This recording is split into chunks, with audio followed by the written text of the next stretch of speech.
नमस्ते दोस्तों, स्वागत है आपका मेरे YouTube चैनल दीप क्लासेस में, जिसमें हम MHD 1 का यूनिट नंबर 3 कर रहे थे। इसमें हमारा टॉपिक चल रहा था यूनिट 3 का टॉपिक नंबर 3.2, जिसमें हम विद्यापति के युग के बारे में जान रहे थे। इसमें हम विद्यापति के समय में जो राजनीतिक परिस्थितियाँ थी उसे हमने अपनी लास्ट वीडियो में देखा। आज की वीडियो में हम जानेंगे विद्यापति के समय के सामाजिक स्वरूप को। तो बिना देरी किए आज का वीडियो स्टार्ट करते हैं।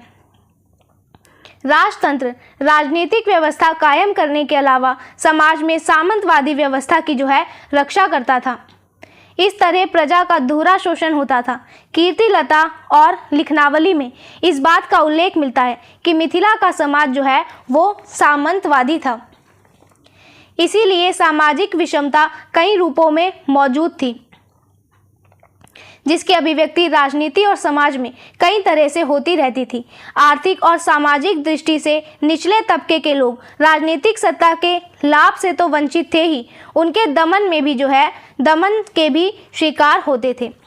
तो यहाँ पे क्या बताया गया कि जो विद्यापति का समय था उस समय में राजाओं का राज यानी कि राजतंत्र हुआ होता था, और ये राजतंत्र सिर्फ अपनी सरकार चलाने का काम नहीं करता था, बल्कि ये समाज में सामंतवादी जो व्यवस्था थी उसको भी बचाकर रखता था।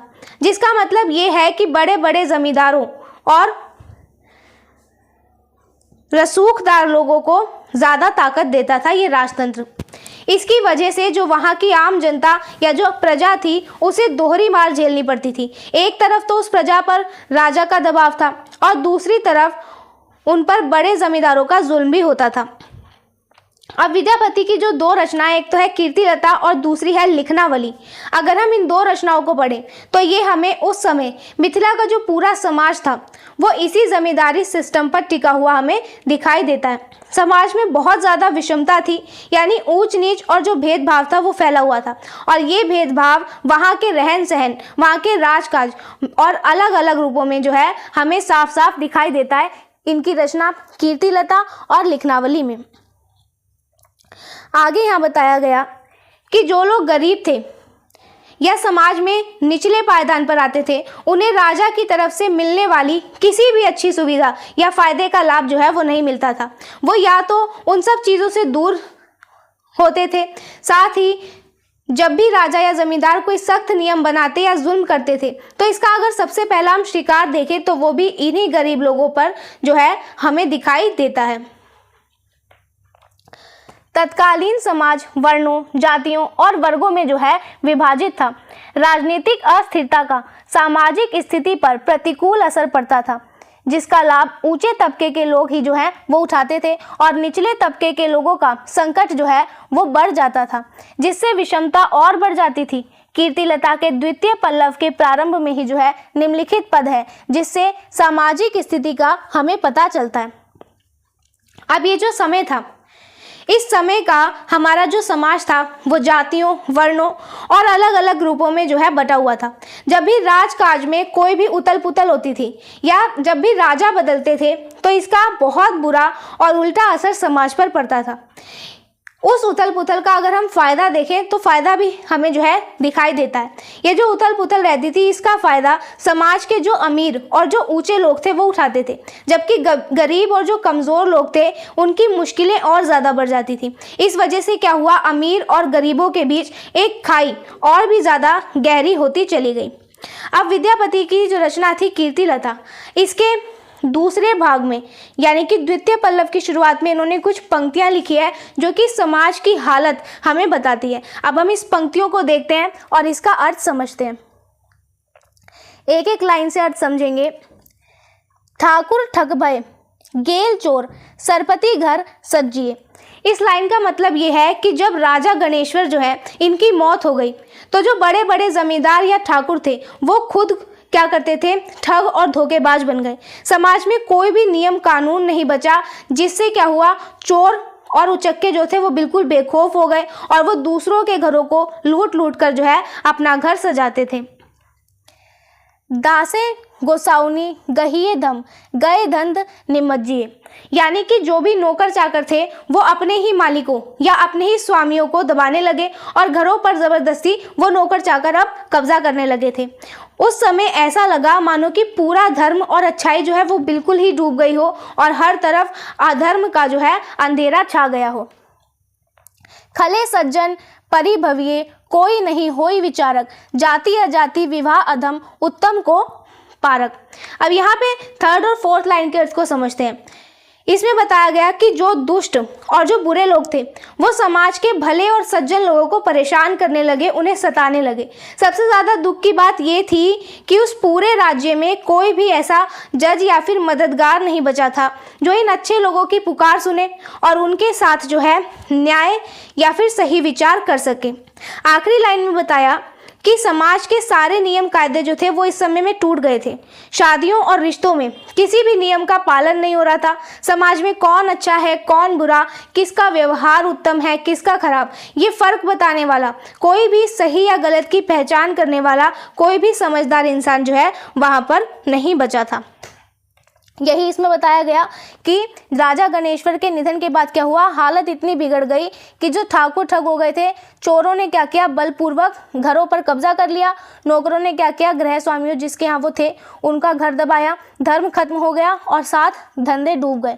दुष्टों ने क्या किया, सज्जनों को दबोच लिया।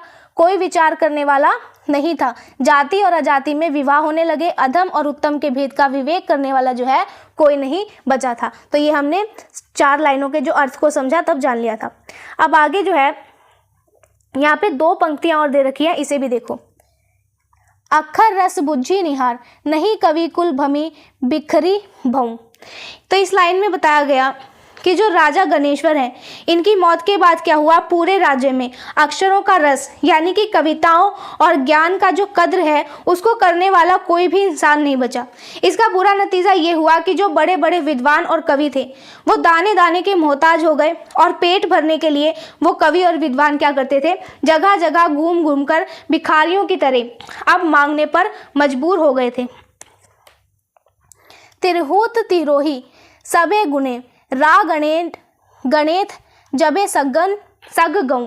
अब दूसरी लाइन में बताया जिसमें कवि कह रहे हैं कि जैसे ही क्या हुआ, राजा गणेश्वर इस दुनिया को छोड़कर स्वर्ग गए, ऐसा लगा मानो तिरहुत यानी उनके राज्य यानी उनके पूरे राज्य की सारी अच्छाइयाँ, सारे गुण, सारी सुख शांति भी जो है उनके साथ ही हमेशा के लिए गायब हो गई हो। अब यहाँ पे इन्हीं 2 लाइन का अर्थ दे रखा है। अर्थात क्या हुआ, अक्षर रस यानी कि काव्य रस, इसका कोई मर्मज्ञ नहीं बचा, कोई भी नहीं जानता था। इसकी वजह से क्या हुआ, कवि लोग घूम घूम कर अब भिखारी हो गए थे और राजा गणेश्वर जब स्वर्ग चले गए तो तिरहुत के सभी गुण जो है वो तिरोहित हो गए। तो ये हमने समझ लिया। आगे देखो, कवि तो कह रहा है कि राजा गणेश्वर के स्वर्गवास के बाद क्या हुआ, तिरहुत के समाज में उपयुक्त ध्रुवतियाँ फैल गई। लेकिन वैज्ञानिक ढंग से सोचने पर स्पष्ट होगा कि ध्रुवतियाँ जो है वो समाज में पहले से थी। हाँ, राजा का कठोर शासन रहा होगा जिसके भय से क्या हुआ, जनता में एक व्यवस्था थी। तो क्या बताया, ये जो दुर्गुण थे ये पहले भी थे लेकिन राजा के डर से एक व्यवस्था बनी हुई थी। वह भय क्या हुआ, खत्म हो जाने से समाज में अब अराजकता छा गई और अराजकता छा जाने से ठगी बढ़ गई, चोरी और सीनाजोरी बढ़ गई। परिवारों में क्या हुआ, अनाचार होने लगा, धर्म के नियम गायब हो गए और अव्यवस्था के कारण क्या हुआ, व्यापार चौपट होने लगा। ऐसे दौर में आमतौर से निचले तबके के लोग जो है वो ऊपर उठ जाते हैं। इसीलिए उस समय के तिरहुत में भी जातीय भेदभाव पर चोट पड़ने लगी और कवियों की हालत जो है वो खराब हो गई। तो इसमें बताया गया उस समय के पूरे माहौल के बारे में कि इस अव्यवस्था से हमें, जब गणेश्वर राजा की मृत्यु हो गई तो समाज में जो अव्यवस्था फैली उसकी वजह से हमें क्या क्या देखने को मिला, इसके बारे में हमने यहाँ पे जाना। आगे देखते हैं। यह हालत तो मिथिला के सामान्य समाज की थी, लेकिन कीर्ति सिंह के जौनपुर पहुंचने पर इस नगर का जो वर्णन किया गया उससे क्या हुआ, समाज के एक दूसरे रूप का साक्षात्कार होता है। तो अभी तक हमने जो जाना वो हमने मिथिला की जो आम समाज था उसको देखा। लेकिन जब हम राजकुमार कीर्ति सिंह की मदद मांगने के लिए जौनपुर नाम के शहर पहुंचे तो वहां के समाज का एक बिल्कुल ही अलग नज़ारा जो है हमें देखने को मिलता है। तो अब देखते हैं कि जौनपुर में किस तरह का जो है हमें नज़ारा दिखाई दिया। इस वर्णन से वर्ग विभाजित सामंती समाज का जीवन स्वरूप जो है वो सामने आ जाता है। बड़ी बड़ी और ऊंची ऊंची अट्टालिकाओं के वर्णन से धनाढ़ राज्य सत्ता से जुड़े वर्ग का जो है बोध होता है। तो यहाँ बताया कि जौनपुर शहर के इस हिस्से को पढ़कर हमें ये पता चलता है कि वहाँ का समाज भी जो था जौनपुर का, वहाँ का समाज भी अमीर गरीब और ऊंच नीच में बटा हुआ था।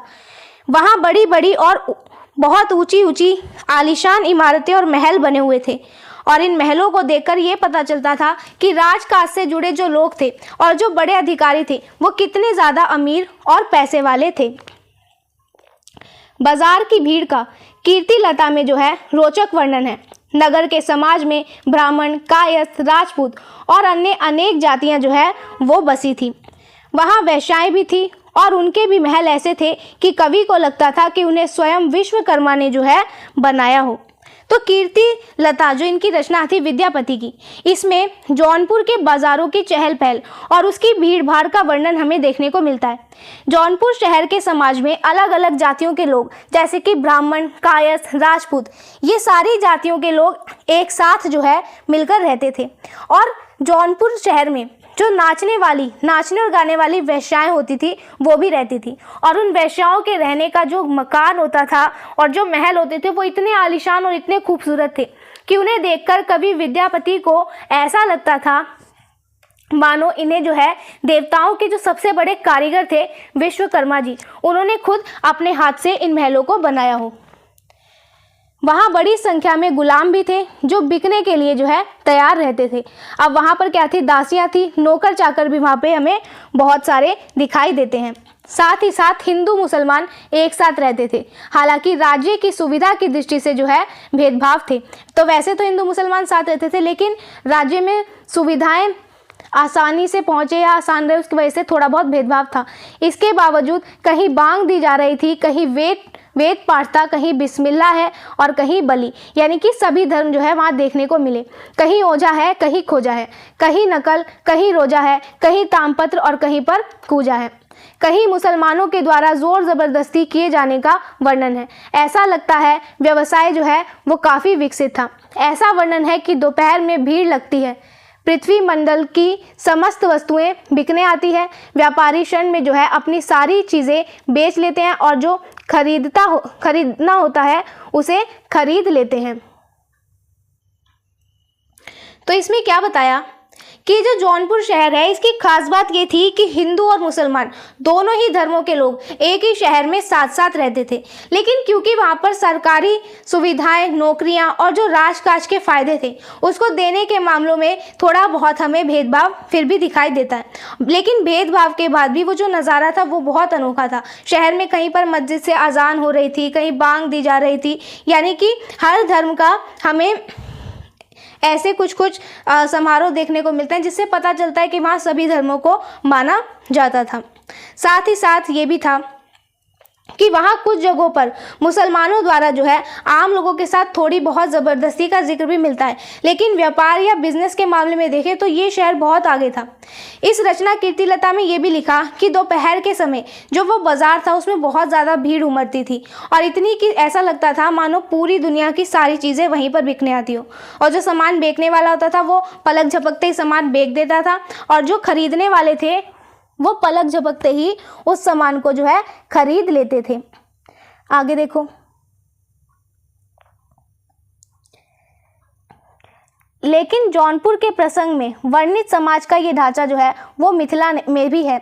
मैथिल समाज सामंतवादी आधार पर जो है टिका हुआ था और मध्यकालीन सामंतवादी समाज के सारे दोष वहाँ पर विराजमान थे। समाज में मूलतः दो वर्गों के लोग थे और बेगार की प्रथा थी। वास्तविकता यह थी कि मध्य युग में ब्राह्मण जो थे वो बड़े बड़े सामंत थे और वो जमीन दान देकर जो है अपने अधीन छोटे छोटे सामंत रखते थे। राधा कृष्ण चौधरी उस समय तक, ये राधा कृष्ण चौधरी ने लिखा, उस समय तक जाति प्रथा मिथिला में और भी जो है मजबूत हो गई थी, जिसका खास कारण था वहाँ राजा हरि सिंह देव के समय यानी कि सन 1324 में 24 से पंजी की प्रथा का प्रचलित होना। तो यहाँ क्या बताया गया, एक इतिहासकार थे जिनका नाम था राधा कृष्ण चौधरी। उन्होंने बताया कि मिथिला का जो समाज था वो पूरी तरह जमींदारी सिस्टम पर टिका हुआ था। इसीलिए जमींदारी समाज की जितनी भी बुराइयां होती है वो सब हमें मिथिला में दिखाई देती हैं। समाज में मुख्य रूप से दो तरह के लोग थे, एक तो बहुत अमीर और दूसरे बहुत गरीब। यहाँ पर हमें बेगार प्रथा भी दिखाई दी, जिसका मतलब होता है कि गरीब लोगों से काम तो करा लिया जाता था पर उन्हें कोई पैसा नहीं दिया जाता था। सच ये है कि इस समय में बड़े बड़े ब्राह्मण जो थे वो ही बड़े बड़े जमींदार हुआ करते थे और जो दूसरों की ज़मीन दान में देकर अपने नीचे छोटे छोटे जमींदार रख लेते थे। इस समय को हम देखें तो इस समय तक मिथिला में जाति प्रथा बहुत ज़्यादा कड़क हो चुकी थी, क्योंकि वहाँ के जो पुराने राजा थे हरि सिंह देव, इन्होंने क्या किया, पंथी प्रथा यानी कि पारिवारिक रिकॉर्ड रखने का जो नियम था वो इन्होंने शुरू किया। आगे देखो, प्रोफेसर चौधरी लिखते हैं कि जातीय शुद्धि के नाम पर अथवा अपने पद को और ऊपर उठाने के निमित्त एक एक व्यक्ति ने क्या किया, 25-25 विवाह करने शुरू कर दिए और इस तरह बिकोआ की प्रथा जो है चल पड़ी। इस तरह पंजी प्रथा ने जाति व्यवस्था और विवाह को और विकृत ही बनाया। विद्या और ज्ञान की भूमि होने के बावजूद जो है मिथिला में भी धन ही सामाजिक प्रतिष्ठा का मुख्य आधार था। जहाँ 25 विवाह एक पुरुष करता था, वहाँ स्त्रियों की दुर्दशा का सहज अनुमान लगाया जा सकता है। तो यहाँ पे हमने प्रोफेसर चौधरी के कथन को देखा, जिसमें उन्होंने लिखा कि अपनी जाति को सबसे शुद्ध करने के लिए समाज ने क्या किया, अपना पद और ऊंचा करने के लिए जो वहाँ के पुरुष थे, उन पुरुषों ने एक नहीं बल्कि 25-25 शादियां करना शुरू कर दी थी। इससे क्या हुआ, समाज में बिकौला प्रथा नाम की एक बेहद बुरी बीमारी फैल गई, जहाँ पर शादियों का जो है सौदा होने लगा था। इस नियम ने क्या किया, शादी जैसा जो पवित्र रिश्ता होता है इसको बिल्कुल बिगाड़ दिया था। अब आप खुद सोचो कि मिथिला को पढ़ाई लिखाई और ज्ञान की पावन धरती माना जाता था, फिर भी ऐसा होने के बाद भी जो है वहाँ समाज में इज्जत पाने का मुख्य जरिया ज्ञान नहीं था बल्कि पैसा और धन दौलत बन गया था। जिस समाज में एक आदमी 25-25 शादियां कर रहा हो, वहाँ पर महिलाओं और औरतों की हालत कितनी खराब और कितनी दर्दनाक रही होगी, तो इसका आइडिया जो है हम सभी लोग लगा सकते हैं।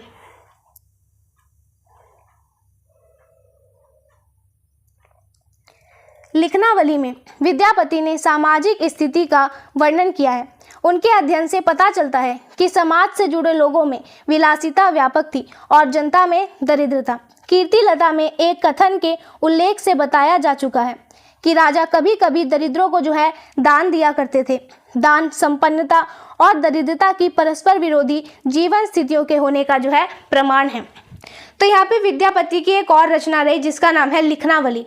इसके बारे में हमें बताया कि विद्यापति ने लिखनावली जो रचना लिखी, इसमें भी इन्होंने समाज का जो उस समय का हाल था उसको लिखा। लिखनावली को अगर हम पढ़ें तो इससे हमें पता चलता है कि जो लोग राजा के दरबार या फिर जो राजा के राजकाज का सिस्टम था उससे जुड़े होते थे, वो तो खूब ऐशो आराम और मज़े की ज़िंदगी जी रहे थे, लेकिन वहाँ की जो आम जनता थी वो भयंकर गरीबी में डूबी हुई थी। जैसा कि कीर्तिलता में पहले ही बताया गया कि राजा लोग क्या करते थे, ये कभी कभी खुश होकर कुछ लोगों को दान दे देते थे और ये दान देना ही इस बात का सबूत था कि समाज में एक तरफ बहुत अमीर लोग थे और दूसरी तरफ ऐसे लोग भी थे जो दाने दाने को तरसने वाले गरीब लोगों में गिने जाते हैं। समाज में उन लोगों का सम्मान बहुत था जो राज दरबार से जो है संपृक्त होते थे। गरीबों की हालत बहुत ख़राब थी, यानी कि जो समाज में जो दरबार में रहते थे उनका समाज में बहुत सम्मान था, लेकिन जो गरीब थे उनकी हालत क्या थी, बहुत ख़राब। दासों को तो प्रतिदिन क्या होता था, एक वक्त का ही आधार मिलता था, यानी कि जो नौकर थे। किसानों की हालत बहुत ख़राब थी, लेकिन किसी किसी किसान को जो है बैल बंधक रखना पड़ता था। समाज में सूदखोर महाजन थे जो किसानों को कर्ज देकर फसल काटने के समय जो है 2 गुना वसूल लेते थे। जाहिर है कि विद्यापति युगीन समाज वर्ग विभाजित था। राजा और सामंत प्रभुत्व में थे, व्यापारी और महाजन भी सुखी संपन्न थे। किसान खेत मजदूर और दास शोषित वर्ग के अंग थे। सामाजिक विषमता और अंतर विरोध का यह मुख्य रूप था। समाज में जात पात थी ही अन्य सामाजिक तबकों की स्थिति का उल्लेख पहले हो चुका है।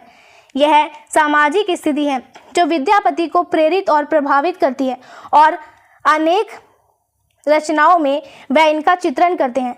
ध्यान देने की बात यह है कि यथार्थ चित्रण से एक तरफ साहित्य की महिमा बढ़ती है तो दूसरी तरफ क्या होता है, समाज को समझने का स्तोत्र प्राप्त होता है। तो यहाँ क्या बताया गया, अब तक जो हमने पढ़ा, इस पूरी बात से ये साफ पता चलता है कि विद्यापति के समय का जो समाज था वो अलग अलग वर्गों यानी कि अमीर गरीब के हिस्सों में बटा हुआ था। और उस समय जो राजा और जो बड़े बड़े जमींदार यानी कि सामंत होते थे, उन्हीं का हर तरफ दबदबा चलता था। उनके साथ ही जो बड़े बड़े व्यापारी हुए, उन लोगों जो बड़े बड़े व्यापारी करने वाले लोग थे और ब्याज पर पैसा देने वाले जो महाजन थे, वो भी बहुत सुख चैन से जो है अपना जीवन व्यतीत कर रहे थे।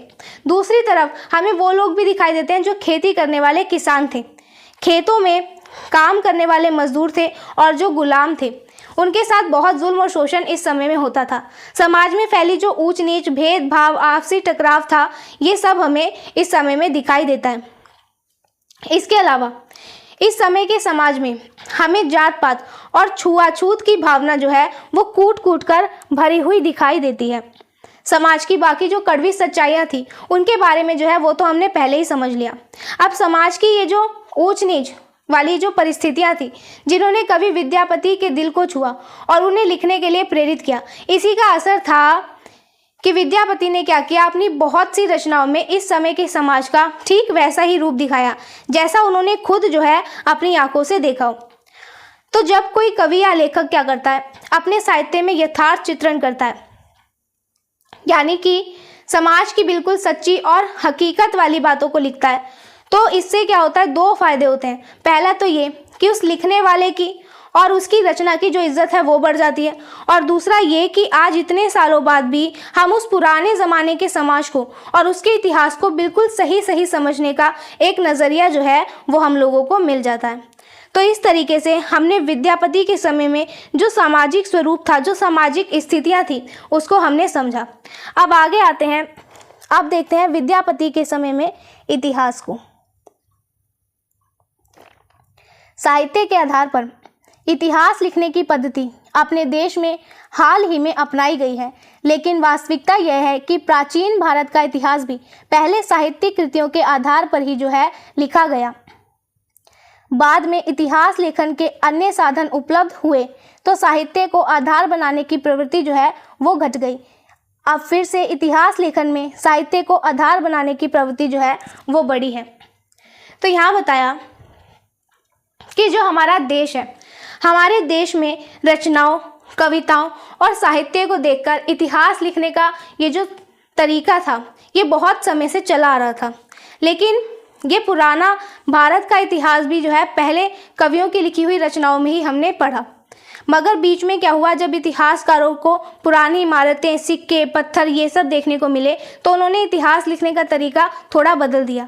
पर अब फिर से यही तरीका अपनाया जा रहा है कि जो साहित्य में लिखा गया है उसके आधार पर इतिहास लिखा जाए।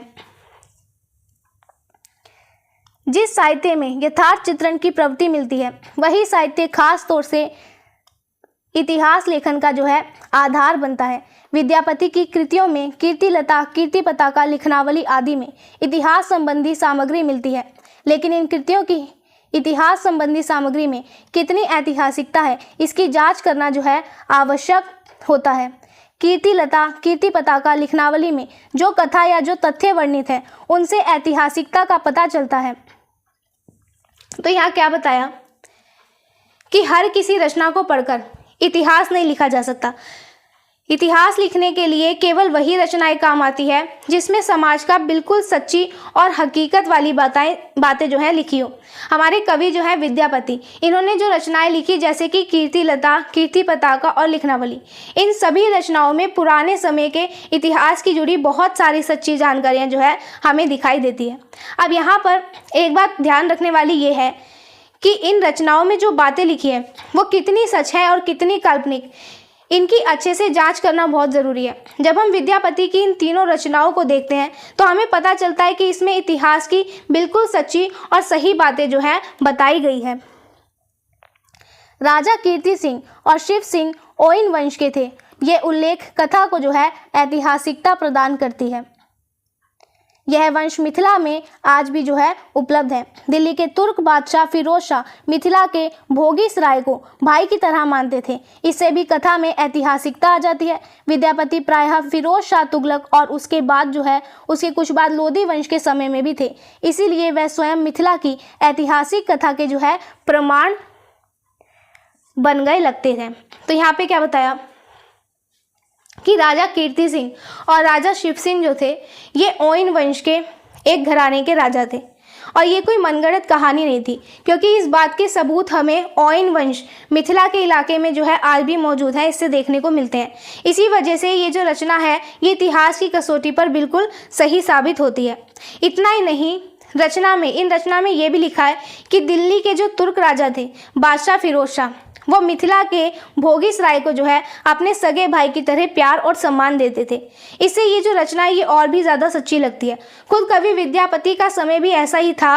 उन्होंने दिल्ली में फिरोज शाह तुगलक का राज भी देखा था और उनके कुछ समय बाद लोधी वंश आया, उनका राज भी जो है विद्यापति ने देखा।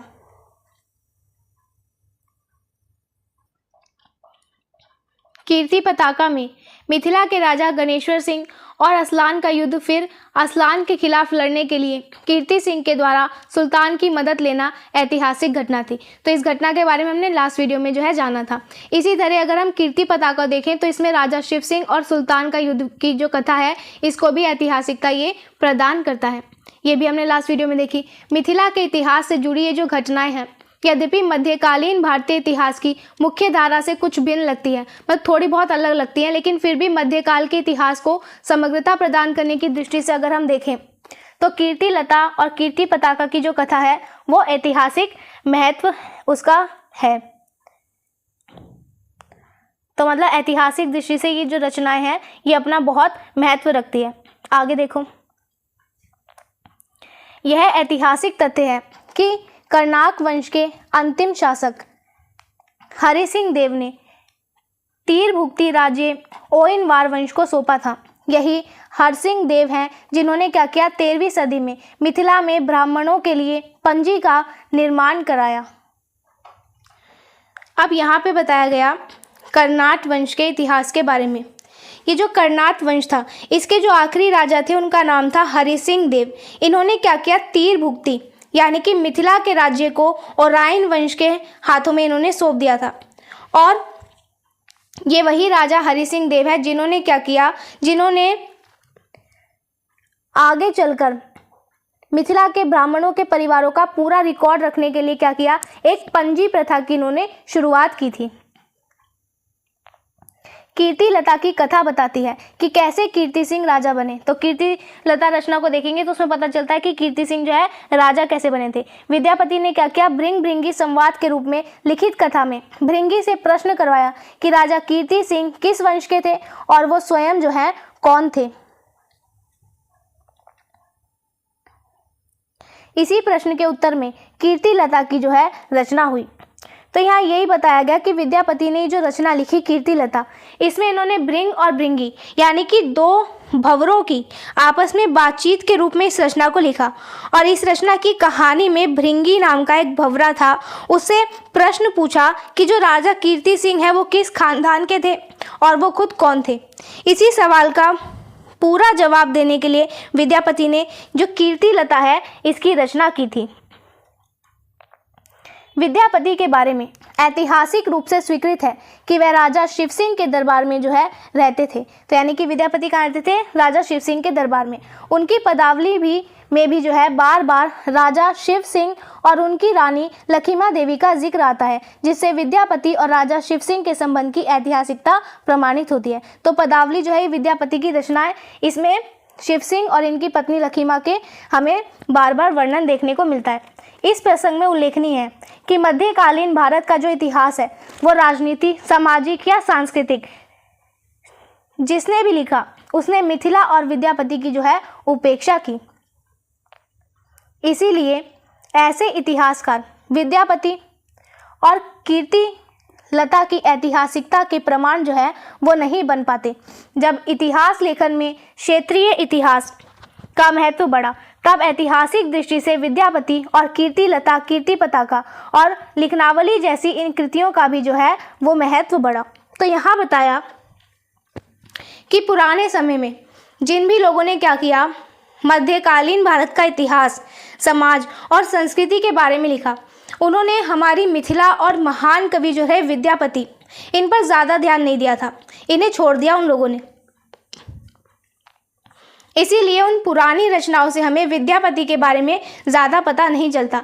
लेकिन आज के समय में जब छोटे छोटे राज्यों और क्षेत्रों के इतिहास को अहमियत दी जाने लगी है, तब से क्या हुआ, पूरी दुनिया में ऐतिहासिक नज़रिए से कवि विद्यापति और इनकी जो रचनाएं रही, जैसे कि कीर्ति लता, कीर्ति पताका, लिखनावली, पदावली, इन सभी रचनाओं को मान सम्मान मिलने लगा और इनका महत्व जो है वो अब पहले से ज़्यादा बढ़ गया।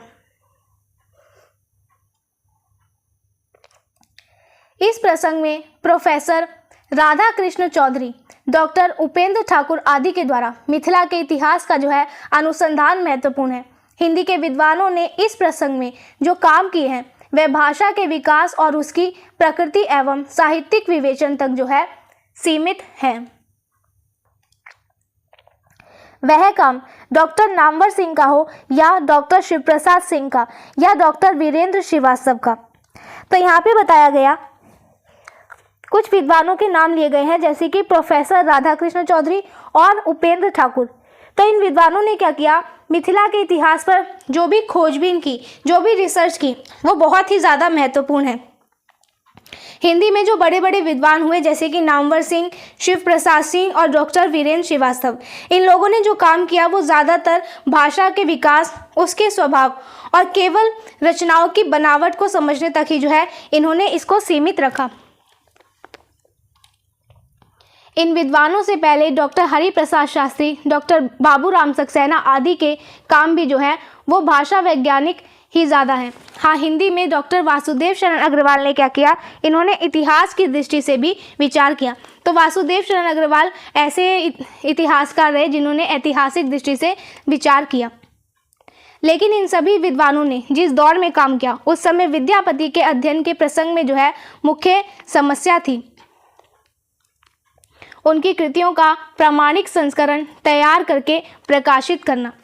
तो ये जो विद्वान थे, इनके सामने समस्या क्या थी कि विद्यापति की जो भी रचनाएं हैं उनका बिल्कुल असली और सही रूप तैयार करके लोगों के सामने रखना इन विद्वानों के लिए सबसे बड़ी समस्या जो है इस समय पर थी। मैथिली और संस्कृत के प्रसिद्ध विद्वान रहे जिनका नाम है उपेंद्र मिश्र। इनके सामने भी मुख्य समस्या यही थी, क्या थी कि कैसे जो है प्रामाणिक पाठ तैयार किया जाए। और इन सब सीमाओं के बावजूद सभी विद्वानों ने स्वीकार किया, क्या स्वीकार किया कि जो विद्यापति है वो शिव सिंह के समय थे और कीर्ति लता और कीर्ति पताका की रचना का जो है ऐतिहासिक आधार प्रामाणिक है। तो इन दोनों रचनाओं को जो है ऐतिहासिक माना गया। इस अध्ययन से जो प्रमुख बिंदु उभर कर आए हैं उस पर एक दृष्टि डालिए। अब जो हमने पढ़ा उससे क्या क्या हमने जाना उसको एक बार समझते हैं। पहला ये कि विद्यापति के युग में राजनीतिक धार्मिक प्रभाव से मुक्त हुई। यहाँ पे इसका मतलब ये हुआ कि जो विद्यापति का समय था, उस समय में जो राजनीति या जो राजकाज था वो धर्म के असर से थोड़ा आज़ाद होने लगा था। दूसरा देखो, मिथिला का समाज सामंतवादी था। आर्थिक और सामाजिक दृष्टि से निचले तबके के लोग राजनीतिक सत्ता के लाभ से जो है वंचित थे। समाज वर्णों, जातियों और वर्गों में विभाजित था। यानी कि मिथिला का अगर हम समाज देखें तो वो जमींदारी वाला था।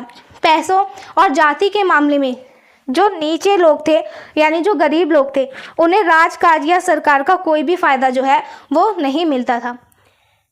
साथ ही साथ पूरे समाज में हमें ऊंचे नीचे वर्ण, अलग अलग जातियां और अमीर गरीब का हिस्सा जो है बटा हुआ दिखाई देता है। तीसरा पॉइंट देखो, कीर्ति लता, कीर्ति पताका, लिखनावली, ये मध्यकालीन भारत के इतिहास लेखन के महत्वपूर्ण स्रोत जो है बन गए हैं। यानी कि हम मध्यकालीन भारत के इतिहास को देखना चाहें तो हम इन स्रोत से जो है इसे समझ सकते हैं। आगे देखो, विद्यापति की रचनाओं में उनका युग बोलता है। उनकी भाषा पर भी युग का जो है पूरा प्रभाव है।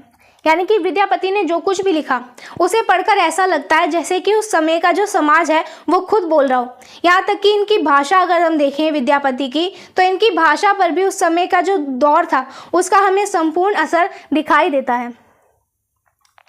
आदिकाल में अपभ्रंश से मुक्त होने और देसी भाषाओं के उदय की प्रवृत्ति मिलती है। विद्यापति भी इस युग के प्रतिनिधि कवि हैं, अतः उनकी रचनाओं में भी यह प्रवृत्ति जो है देखने को मिलती है। उनका देसिल बैना और अवहट इसी प्रवृत्ति की ओर जो है संकेत करता है। असल में कीर्तिलता और कीर्ति पताका में विद्यापति की भाषा करवट लेती प्रतीत होती है और इस रूप में भाषा के माध्यम से भी कवि पुराने युग से मुक्ति और आने वाले युग के आगमन का जो है वो संकेत दे रहा है। तो यहाँ बताया कि जो आदिकाल था, आदिकाल में लोग कठिन भाषा अपभ्रंश को छोड़कर अपने घर गांव की जो आसान बोलचाल की भाषा थी उसे अपना रहे थे। तो विद्यापति भी उस समय के ऐसे ही खास कवि माने जाते हैं। इसीलिए विद्यापति ने क्या किया, अपनी रचनाओं में इन्होंने अपनी भाषा को देसिल बैना यानी कि देश की बोली और अवहट कहा है, जो इसी आसान भाषा की तरफ जो है इशारा करता है। आगे ये भी बताया गया कि कीर्तिलता और कीर्ति पताका को लिखते समय विद्यापति की भाषा जो है वो एक नया मोड़ लेती है और इस बदलती भाषा के जरिए क्या हुआ, हमारे कवि विद्यापति हमें ये बता रहे हैं कि अब जो है पुराना ज़माना जा रहा है और एक नया और सुंदर दौर जो है वो आने वाला है। तो इस तरह हमारा आज का ये टॉपिक यहाँ पे कंप्लीट हुआ, जिसमें हमने विद्यापति के साहित्य में जो इतिहास संबंधित तथ्य है उनके बारे में जाना और विद्यापति के समय का जो सामाजिक स्वरूप था वो कैसा था इसके बारे में जाना। मिलते हैं हम अपने नेक्स्ट वीडियो में, जिसमें हम नेक्स्ट टॉपिक जानेंगे विद्यापति की भाषा। तब तक के लिए वीडियो पसंद आया हो तो वीडियो को लाइक एंड शेयर ज़रूर करें, चैनल को सब्सक्राइब करना ना भूलें। Thank you.